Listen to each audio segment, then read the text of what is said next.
Police की गिरफ्त में खड़े इन चेहरों को गौर से देख लीजिए। एक है सगा बेटा परवेज, दूसरी है घर की बहू शाबना और तीसरा है शाबना का बाप फिरोज आलम। आरोप है कि इन तीनों ने मिलकर घर की मुखिया 57 साल की हमीदा खातून की ऐसी बेरहमी से हत्या की है। सुनने वालों की रूह कांप जाएगी।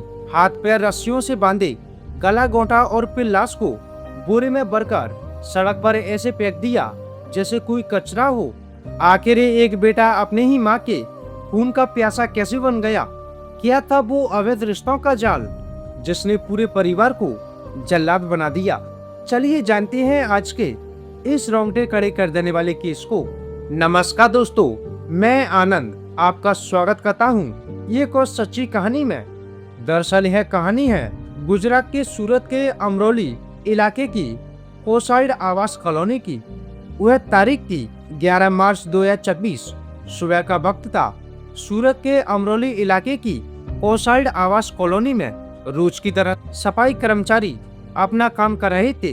तभी सड़क किनारे एक संदिग्ध सफेद बोरा दिखाई देता है। कर्मचारियों ने जैसे ही उसे हिलाया, उन्हें कुछ भारीपन महसूस हुआ। बोरा खोला गया तो वहां मौजूद हर शख्स के होश उड़ गए। अंदर एक महिला की लाश थी जिसके हाथ पैर रस्सी से जकड़े हुए थे। फौरन पुलिस को फोन घुमाया गया। क्राइम ब्रांच की टीम मौके पर पहुंची।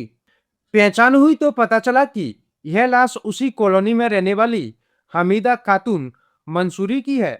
हमीदा जो अपने पति की मौत के बाद मेहनत मजदूरी करके अपने दो बेटों वसीम और परवेज को पाल रही थी। पर उसे क्या पता था कि जिस घर को वो चींच रही है वही उसकी मौत की साजिश लिखी जा रही है। पुलिस ने जब घर के अंदर कदम रखा तो मामला सिर्फ कत्ल का नहीं था बल्कि आवास और नफरत का निकला।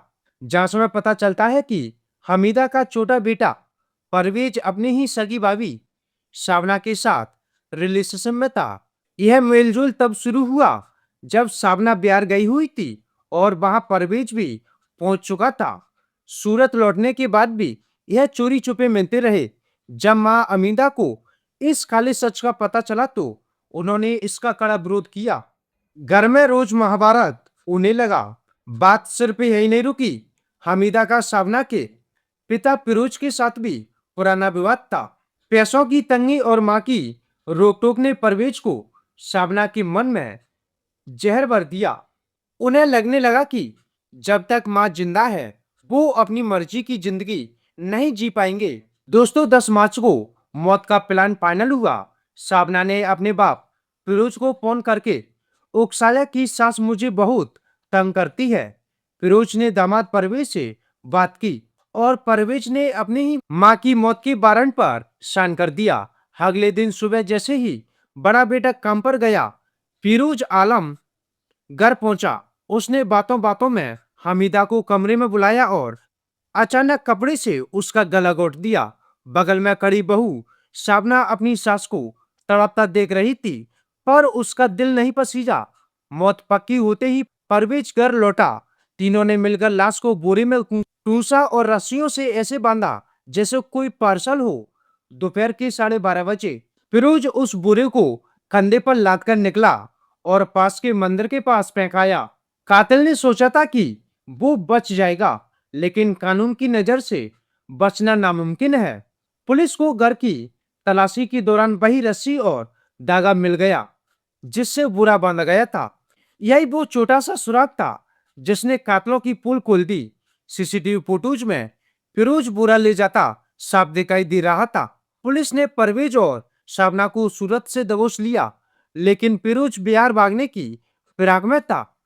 सूरत क्राइम ब्रांच ने बिहार एसटीएफ को अलर्ट किया और उसे पटना रेलवे स्टेशन से गिरफ्तार कर लिया। आज अमीदा खातून इस दुनिया में नहीं है। उनका कसूर सिर्फ इतना था कि उन्होंने गलत रिश्तों का विरोध किया। पर अफसोस उन बेटों पर जिसने एक औरत के चक्कर में उस माँ का गला घोंट दिया जिसने उसे जन्म दिया था। क्या वाकई समाज में रिश्तों की अहमियत खत्म हो गई है? क्या आवास और पैसा माँ की ममता से बड़े हो गए हैं? खैर, आपकी इस खौफनाक वारदात पर क्या राय है? क्या ऐसे बेटों को समाज में रहने का हक है? हमें कमेंट करके अपनी प्रतिक्रिया जरूर दें। वीडियो को लाइक करें और ऐसे ही सच्ची कहानियों के लिए हमारे चैनल को सब्सक्राइब करें। वीडियो में अंत तक बने रहने के लिए बहुत बहुत धन्यवाद।